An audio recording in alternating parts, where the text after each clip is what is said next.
दोस्तों over the years मैं procrastinator था। मतलब प्रोक्रेस्टिनेटर मतलब है कि मैं बहुत सारे काम को टालने में विश्वास करता था, ठीक है। चाहे वो मेरे स्टडीज हो, चाहे मेरे वर्क हो, मेरे साइड हसल्स हो, मेरे कुछ अलग तरह के काम क्यों ना हो, मैं उसे हर वक्त टालता रहता था। इसका मतलब जब तक वो बहुत ही ज़्यादा अर्जेंट या फिर बहुत ही ज़्यादा इंपॉर्टेंट नहीं हो जाते थे, मैं तब तक उसे काम नहीं करता था।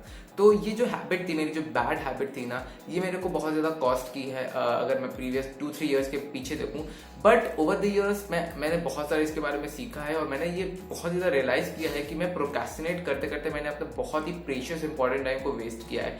तो इसके लिए मैंने फाइट बैक किया, इसके बारे में मैंने बहुत ज़्यादा सोचा और then I come up with a plan and this plan is known as a 5-step method plan which I use to stop procrastination, which I use to beat procrastination. मैं चाहूँ तो भी मैं कुछ काम टालता नहीं हूँ आज भी, और मैं कोई भी काम जो भी मेरे लाइनअप पे आता है मैं उसे तुरंत करता हूँ। तो इसलिए ये 5-step मेथड प्लान, अगर आप भी प्रोक्रेस्टिनेशन से जूझ रहे हो, अगर आप भी बहुत सारे अपने काम को टालते हो, चाहे वो आपके स्टडीज से रिलेटेड वर्क हो, चाहे वो आपके अलग इंपॉर्टेंट वर्क रिलेटेड वर्क क्यों ना हो, चाहे वो आप कहीं ऑफिस में काम करते हो, चाहे आप कॉलेज में क्यों ना काम करते हो, कहीं भी आप कभी भी इसको फॉलो कर सकते हो और आप प्रोक्रेस्टिनेशन से ट्रैप से बच सकते हो और काम पूरा कंप्लीट कर सकते हो। तो इसलिए प्लीज एंड तक इस वीडियो को देखना और ये 5-step मेथड जरूर फॉलो करना, क्योंकि ये आपको हेल्प कर सकते हैं प्रोक्रेस्टिनेशन ट्रैप को बीट करने के लिए। तो बिना किसी देर के वीडियो को स्टार्ट करते हैं। प्रोक्रेस्टिनेशन का मतलब क्या होता है कि आप कोई भी काम को टालते हो जब तक वो बहुत ज़्यादा अर्जेंट या फिर बहुत ज़्यादा इंपॉर्टेंट ना हो जाए, ठीक है। बहुत ही डेडलाइन तक आप उसे टालते रहते हो। कोई भी काम आपको थीसिस दिया है, फॉर एग्जांपल के तौर पे, अगर आप कॉलेज स्टूडेंट हो या स्कूल स्टूडेंट हो, आपको कोई थीसिस दिया या फिर आपको कोई प्रोजेक्ट दिया गया है और उसकी डेडलाइन 2 महीने रख दी गई है, तो फिर आप आज की डेट से उस काम को करोगे ही नहीं। और जब तक 2 महीने के एंड तक ना आ जाए, मान लेते 1.5 महीना ना आ जाए, या फिर मान लेते हैं कुछ 50वां दिन ना आ जाए आज के बाद, तब तक आप उस काम को नहीं करोगे, ठीक है। तो इसे कहते हैं प्रोक्रेस्टिनेटर। जो इसको करता है उसे कहते हैं प्रोक्रेस्टिनेटर। और इसका बेसिक रीजन क्या है? साइंटिफिक ऐसे कहते हैं कि हम प्रोक्रेस्टिनेट क्यों करते हैं। हम इसलिए प्रोक्रेस्टिनेट करते हैं क्योंकि हमारे माइंड को ट्रिक होता है, हम अपने माइंड को ट्रिक करने लगते हैं। ये हमें काम बहुत ही ज्यादा स्केरी और बहुत ही ज्यादा ट्रबल लगता है, ठीक है। जो भी काम हमारे लिए बहुत डिफिकल्ट होता है और जिसमें बहुत ज्यादा प्लीजिंग और प्लेजर नहीं मिलता है ना हमें, तो हम उस काम को टालना प्रेफर करते हैं, ठीक है। यही रीजन है क्यों आप बहुत ज्यादा वीडियो गेम्स खेलते हो और अपने स्टडीज नहीं करते हो, ठीक है। वीडियो गेम्स में आपको क्या करता है, बहुत प्लेजर लगता है कि आप हर एक स्टेज को जीतते जाते हो, हर एक स्टेज को जीतते जाते हो, पॉइंट्स इकट्ठा करते हो, आपके स्कोर बढ़ते रहते हो, तो फिर आपके माइंड को लगता है यार बहुत मजा आ रहा है। बट स्टडीज में तो ऐसा नहीं होता। स्टडीज में सामने से कुछ नहीं दिखता, आप स्टडीज करते रहते हो, ये बहुत डिफिकल्ट लगता है, बोरिंग लगता है, स्लो प्रोसेस है। तो इसीलिए आप बहुत सारे काम को, स्टडीज से रिलेटेड काम को टालते में ज्यादा विश्वास रखते हो और वीडियो गेम जैसे काम को आप तुरंत करने पे विश्वास रखते हो। तो ये ब्रेन का जो ट्रिक है, ब्रेन का ये मैल फंक्शनिंग है, यही आपको समझना है, इसके पीछे की साइंस को समझना है, तब जाके आप इस प्रोक्रेस्टिनेशन के ट्रैप से बच सकते हो। तो चलो, आपने इसको जान लिया तो पहले स्टेप से बात करते हैं। ये पूरा 5-step प्रोसेस है, इसमें से एक भी आपको गैप को मिस नहीं करना है, इसमें से एक भी आपको स्टेप को लूज नहीं करना है, सारे स्टेप को फॉलो करिए। स्टेप नंबर 1 से स्टार्ट करते हैं, वो है अवेयरनेस। अवेयरनेस का मतलब है कि जागरूकता। आपको पहले समझना होगा कि आपकी प्रॉब्लम क्या है, ठीक है। जब आप कोई प्रोक्रेस्टिनेट कर रहे हो किसी भी चीज में, तो ये समझना है कि उसकी बीच की, उसके पहले की प्रॉब्लम क्या है, उसका वजह क्या है। क्या मैं प्रोक्रेस्टिनेट इसलिए कर रहा हूँ क्योंकि मेरे लिए क्या ये वैल्यू नहीं रखता या फिर मेरे लिए वर्थ नहीं है, ठीक है।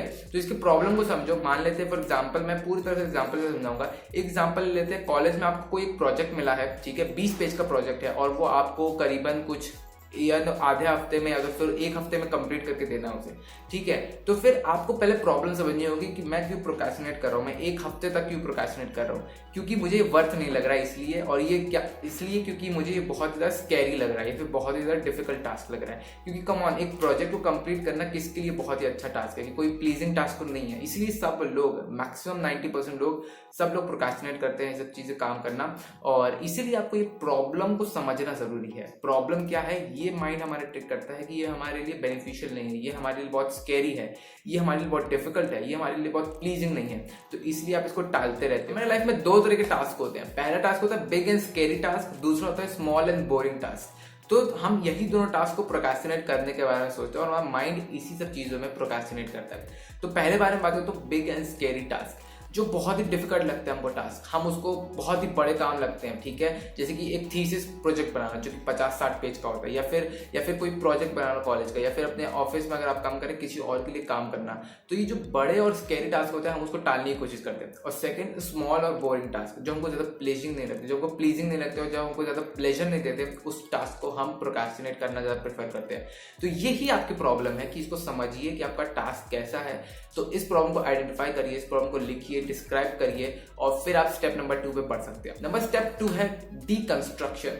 अब जब आपने अवेयरनेस को पहचान लिया है, मतलब जब आपने प्रॉब्लम को पहचान लिया है कि आपकी टास्क क्या है, आपका प्रॉब्लम क्या है, तब आप डीकंस्ट्रक्शन में आ सकते हैं। डीकंस्ट्रक्शन का सिंपल मतलब है कि किसी एक बड़े टास्क को छोटे छोटे टास्क में, सब टास्क में तोड़ना। जैसे कि मान लेते हैं अगर आपको प्रोजेक्ट एग्जांपल मिला है, आपको प्रोजेक्ट कंप्लीट करना है, ठीक है, उसको आप छोटे छोटे हिस्सों में, टुकड़ों में तोड़ दो कि पहले आपको रिसर्च करनी है, फिर उसके बाद आपको कुछ वर्ड्स लिखने हैं। मान लेते हैं कि अगर आपको पूरा 1000 वर्ड्स का आर्टिकल लिखने को मिला तो इसका मतलब ये नहीं कि आप 1000 वर्ड्स का एक दिन में या एक समय में लिख लोगे।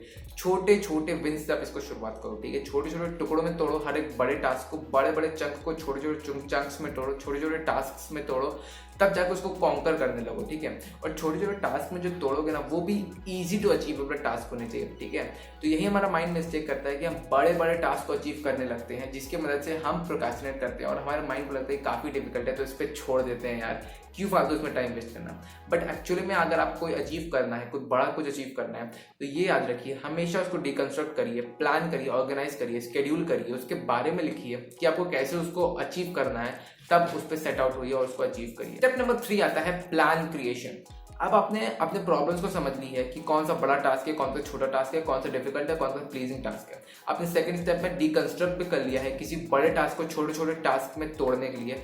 तो नंबर 3 में आता है आपका प्लान क्रिएशन। अब वक्त है प्लान बनाने का कि आप उन छोटे छोटे टास्क को कैसे टैकल करोगे, ठीक है। ये बहुत ही इंपॉर्टेंट है। एक पेपर पेन उठाओ और वहाँ पे अपने टास्क जो आपने डिस्क्राइब किया है ना, प्रॉब्लम जो डिस्क्राइब की है, उसको लिखने के बारे में सोचो कि आप कौन कौन से स्टेप्स लोगे, कौन कौन से प्रोसीजर लोगे उस पर्टिकुलर टास्क को अचीव करने के लिए। मैं फिर से एग्जाम्पल लेता हूँ। अगर आपको कोई थीसिस या फिर कोई प्रोजेक्ट मिला है आपके कॉलेज या फिर PhD लेवल से कुछ भी मिला है प्रोजेक्ट, तो उसको अचीव करने के लिए सबसे पहले तो उसको डिकंस्ट्रक्ट करो, ठीक है। पहले तो ये समझो कि बिग टास्क है कि स्मॉल टास्क है, बोरिंग है कि अनप्लेजेंट है, तो उसको कुछ प्लीजिंग बनाना चालू करो, उसको कुछ फन बनाने के बारे में सोचो, कैसे उसको कर सकते हो कि फन लगे आपको, ताकि उसमें आपका इंटरेस्ट और अलाइन हो। नंबर 2, डिकंस्ट्रक्ट जब करोगे उस सारे टास्क को, तो फिर उसको सब टास्क में प्लानिंग करना चालू करो, ठीक है। डिकंस्ट्रक्ट करने के बाद उसको प्लानिंग करो कि मैं एक छोटा टास्क है, रिसर्च इसमें है, वो मैं कब लिखूंगा, मैं आर्टिकल कब लिखूंगा, मैं इसको कैसे अप्रोच करूंगा, मैं ये प्रॉब्लम को कैसे अप्रोच करूंगा। तो छोटे छोटे टास्क को जब आप इजी टू अचीवेबल टास्क को जब प्लान करते हो तो आपके लिए काफी आसान हो जाता है वो बड़े टास्क को अचीव करना। नंबर 4 स्टेप इसी में आता है स्टेक क्रिएशन। अब स्टेक क्रिएशन से मेरा क्या मतलब है, जब हमारे लिए बहुत सारी इंपॉर्टेंट चीज जब लाइन पर लगी हो ना, तो हम उसके लिए कुछ भी देने को तैयार होते हैं, ठीक है। स्टेक मतलब होता है किसी चीज को दांव में लगाना, ठीक है। अगर आपकी रेपुटेशन बहुत दांव पे लगी है, ठीक है, बहुत ज्यादा लोग आपको नजरों में देख रहे हैं, आपको एक मसीहा मानते हैं ना, तो आप अपने आप से आउट परफॉर्म करने लगते हो, आउटवर्क करने लगते हो, मेहनत ज्यादा करने लगते हो। तो यही चीजें आपको अपनानी है किसी भी एक टास्क को अचीव करने के लिए। जैसे कि आपको अगर देखते हो कि बहुत सारा स्पॉटलाइट अगर आपके पे आ रहा है, मतलब बहुत सारे क्राउड के लोग आपके ऊपर रिलाई कर रहे हैं, डिपेंड कर रहे हैं, तो फिर आप भी बहुत अपने आप से बहुत अच्छी तरह से परफॉर्म करने लगते हो। तो यही मेथड, ये जो ट्रिक वाला मेथड है ना, आपको अपने आप के ऊपर अपनाना है। प्रोक्रेस्टिनेशन एक तरह से बस एक तरह का मोह माया है, ठीक है। आपके जो दिमाग में, आप दिमाग को बताते हो कि यार इसको टालना है या इसको नहीं टालना है, ये बहुत डिफिकल्ट टास्क है, फिर ये बहुत आसान टास्क है, ये तो अपने आप को कहते हो, ये माइंड आपका समझता है। तो यही चीज़ आपको ट्रिक करनी है अपने माइंड में, ये कहते हुए कि यार मेरे को तो बहुत लोग देख रहे हैं तो मेरे को आउट परफॉर्म करना पड़ेगा, ठीक है। तो ये स्टेक क्रिएशन होता है। 3 स्टेप्स इसके अंदर आते हैं स्टेक क्रिएशन के। पहला है पब्लिक अवेयरनेस। मतलब पब्लिक अवेयरनेस का मतलब है कि आप जो भी चीज़ है ना पब्लिकली एक्सप्लेन कर दो कि हाँ मैं ये करने वाला हूँ, मैं ये काम करने वाला हूँ और ये बहुत अच्छी तरह करूँगा, मैं आपको ये 2-3 दिन करके दे दूंगा, ठीक है। पब्लिकली बता दो, तो आपका जो डर रहेगा कि मैंने 10-15 लोगों को बता दिया है, उसका इंप्रेशन का क्या होगा, उस डर से आप ज़्यादा काम करने लगोगे और आप डेडलाइन के पहले काम कंप्लीट करके भी दे दोगे। नंबर 2 है आपका सोशल प्रेशर। अब जब आप सोशली प्रेशर आता है ना आपके ऊपर कि मतलब मैं सोशल तो सब कुछ बता चुका हूँ सबको, ठीक है, मैंने 50 लोगों को बता दिया है कि मैं यहाँ पे कॉन्फ्रेंस दूंगा, या फिर मैं 50 लोगों को बता चुका हूँ कि मैं एक आर्टिकल दूंगा अपने कॉलेज के ऊपर, ठीक है। तो फिर वो जो प्रेशर रहता है आपके अंदर ना कि मेरे को कंप्लीट करना है क्योंकि मेरे को 50-60 लोग देखेंगे उसके लिए, तो आप उसके डर से भी कंप्लीट करने लगते हो। ये एक माइंड ट्रिक है, मैं फिर कह रहा हूँ, कोई एक्चुअली में ऐसा कुछ नहीं है, बट आपको एक माइंड ट्रिक जरूर करना है, ये ट्रिक करके कि आप उस सारे काम को कर सको। ठीक है। और नंबर थर्ड इसी में आता है रिवॉर्ड या जो पेनल्टी देना, ठीक है। मतलब अपने आप को जब आप कोई टास्क कंप्लीट कर लोगे ना, सब टास्क, तो अपने आप को जरूर रिवॉर्ड देना, ठीक है। ऐसा रिवॉर्ड देना कि आपके माइंड को अच्छा लगे। वो रिवॉर्ड हो सकता है कि आप अपने आप को छोटा सा डिनर खिला सकते हो या फिर अपने आप को छोटा सा प्रेजेंट दे सकते हो जिसमें से आपके माइंड को अच्छा लगे और आपको मोटिवेशन मिले। वहीं दूसरी तरफ अगर आप कोई काम नहीं कर पा रहे हो तो अपने आप को पेनल्टी जरूर दो। अब पेनल्टी में बहुत ही ज़्यादा ये बात ध्यान रखना कि अपने आप को सेल्फ हार्श मत हो जाना, इतना ज़्यादा साबोटाज मत करने लगना, बट स्टिल थोड़ी पेनल्टी जरूर देना कि यार ये कहे कि मैं ये सब मैं अपनी कुछ कंफर्ट जोन से बाहर निकलूंगा, मैं ज़्यादा टीवी नहीं देखूंगा, फिर मैं ज़्यादा मूवीज़ नहीं देखूंगा, ठीक है। तो ये पेनल्टी के तौर पे आप अपने आप को दे सकते हो, सजा दे सकते हो अपने आप को कि आपने टास्क कंप्लीट नहीं किया। तो ये सब डर होते हैं ना, पब्लिक अवेयरनेस, फिर सोशल प्रेशर, फिर उसके बाद आपका रिवॉर्ड और पेनल्टी, इससे आपका दिमाग ज़्यादातर से इफेक्ट होता है और आप काम करने पर ज़्यादा ध्यान दे सकते हो। नंबर 5th स्टेप आता है पूरा ऑल में सबसे ज़्यादा इंपॉर्टेंट स्टेप है, वो है एक्शन का। अब कोई भी काम आपने तो सोच लिया, उसे आइडिया को दे दिया, पर एग्जीक्यूशन के लिए आपको एक्शन चाहिए, ठीक है। आपने बहुत ज़्यादा सोच लिया, आपने प्रॉब्लम्स के बारे में लिख लिया नंबर 1 स्टेप में, नंबर 2nd स्टेप में आपने डिकंस्ट्रक्ट भी कर लिया, नंबर 3rd स्टेप में आपने उसको प्लान भी कर लिया, नंबर 4th में आपने अपने लिए स्टेक भी क्रिएट कर लिया, मतलब एक तरह से डर भी पैदा कर लिया उसको काम करने के लिए। बट 5th में जब तक आप एक्शन नहीं लोगे ना, तब तक आप वो काम को कभी अचीव नहीं कर पाओगे, ठीक है। तो एक्शन लेना काफ़ी इंपॉर्टेंट होता है और ऐसे प्लान बनाओ, ऐसे स्केड्यूल बनाओ, ऐसे मेथड्स बनाओ, ऐसे सब जगह अपने हैबिट बनाओ जिसकी मदद से आप अपने ऊपर कोई भी टास्क के लिए एक्शन ले पाओ। और ये बात याद रखना, एक्शन के बिना कभी भी कोई आइडिया हमेशा आइडिया ही रह सकता है, उसको आप कभी एग्जीक्यूट नहीं कर सकते। तो इसीलिए जो भी आपका टास्क है, जो भी आपका गोल है ना, उसको अचीव करने के लिए आपको एक्ट जरूर करना ही पड़ेगा। तो दोस्तों ये थे सबसे अच्छे 5 स्टेप मेथड थे जो कि एक्चुअली मैंने फॉलो किए हैं अपने ऊपर प्रोक्रेस्टिनेशन की हैबिट को ब्रेक करने के लिए, ठीक है। तो मैंने बहुत सालों से प्रोक्रेस्टिनेट करता रहता था, तो फिर ये सिस्टम्स मैं फॉलो कर रहा हूँ हर दिन, और ये आप भी जरूर फॉलो करिएगा। आई होप आपको ये जरूर हेल्प करेगा। दोस्तों आई होप आपको वीडियो काफी अच्छी लगी होगी। वीडियो अगर अच्छी लगी है तो please hit the like button, share, subscribe my channel, और मैं इस तरह की वीडियो आपके लिए और लाता रहूंगा। मिलते हैं नेक्स्ट टाइम, तब तक के लिए bye, take care, have a good day.